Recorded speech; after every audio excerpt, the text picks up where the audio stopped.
Hi, Scubruder here. What I want to talk to you today about is battery etiquette.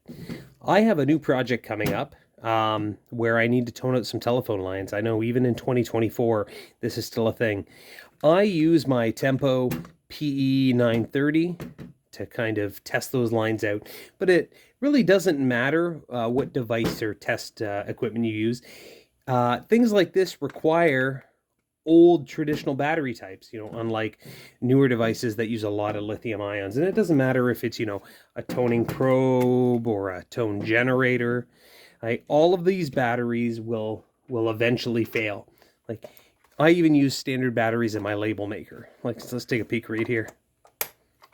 Duracells. There are rechargeable options available. What I recommend everybody does is, every 6 months, every year, part of a routine, put it in your phone, right? Make it an alarm, an alert that comes up. Check your devices, replace the batteries. If you're replacing them often, get a super heavy duty battery or, prime example, a super heavy duty battery or even a cheap dollar store alkaline. And this is going to kind of force you to check them more often because recently I put this PE 930 into storage and it had this Duracell in it that, has an expiration of 2023. I don't want to be in a situation where I have to rely on a battery to stay because I've had batteries explode and corrode and things like that. Now, granted, major battery manufacturers are very good at warranting their batteries and paying for replacement costs and things like that, but I don't want to be in that situation. So what I'm going to do today is I'm going to install an inexpensive Panasonic alkaline battery inside this PE 930, and you can watch. So the PE 930 has 3 screws. You've got on the back of the handset, one up at the top above where your hand grabs it, and then down at the clip at the bottom, you've got 2. Let me see if I can zoom in there so you guys can see. So you have one on the top side of the clip and one on the bottom side. Okay, so let's loosen the top one. It's a Phillips head screw. Just keep backing it out until you feel it jumping. Same thing on the one above the clip.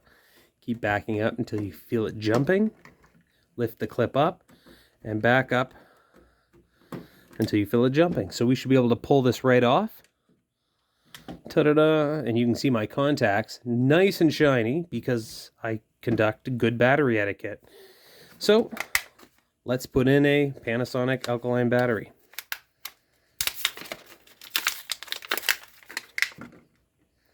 Of course, you're going to match the positive and the negatives. I'm going to hit the talk button and see if I can hear it click on. Yep, she's live. And then I'm going to hang her up. She's off. Okay, so what I'm going to do right now is I'm going to, once I'm done putting this all together, is I'm going to set an alarm on my phone in my calendar for 6 months from today. And if I go ahead and, remove the battery before 6 months, I'll update the calendar. But every 6 months, very similar to checking your home smoke detectors, check the batteries in everything you have. Like I'm going to show you a prime example right now. And this is something that I need to be scared about is, I use my tone generator and a cheap wand day in and day out every single day. And you know what? This wand works great. Let's just turn it on and hear a little bit of wobble. It works great. But I feel like I'm on borrowed time. So I'm going to take a look at this battery.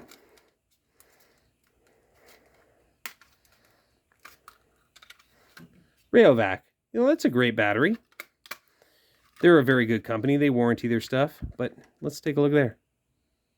December 2016. This battery is on borrowed time.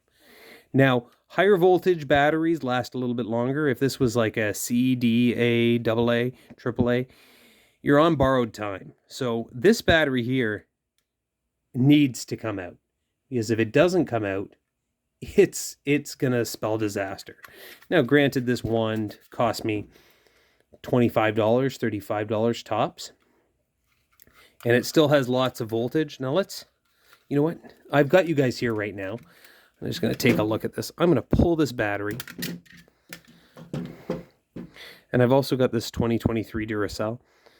You know what? Let's take some time and let's check the voltage on them.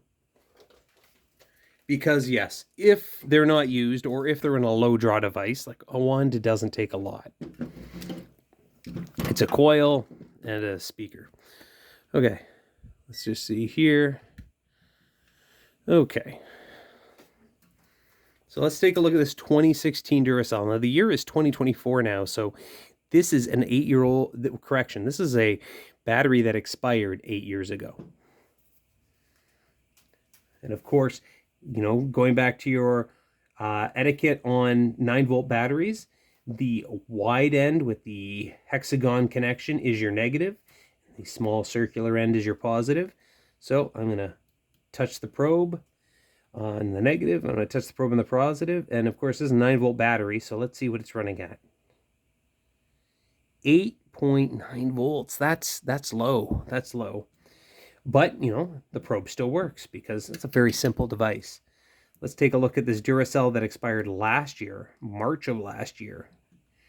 Right, we're going to take our negative and put it on the hexagon connector, the external biting connector, and then we're going to touch the positive.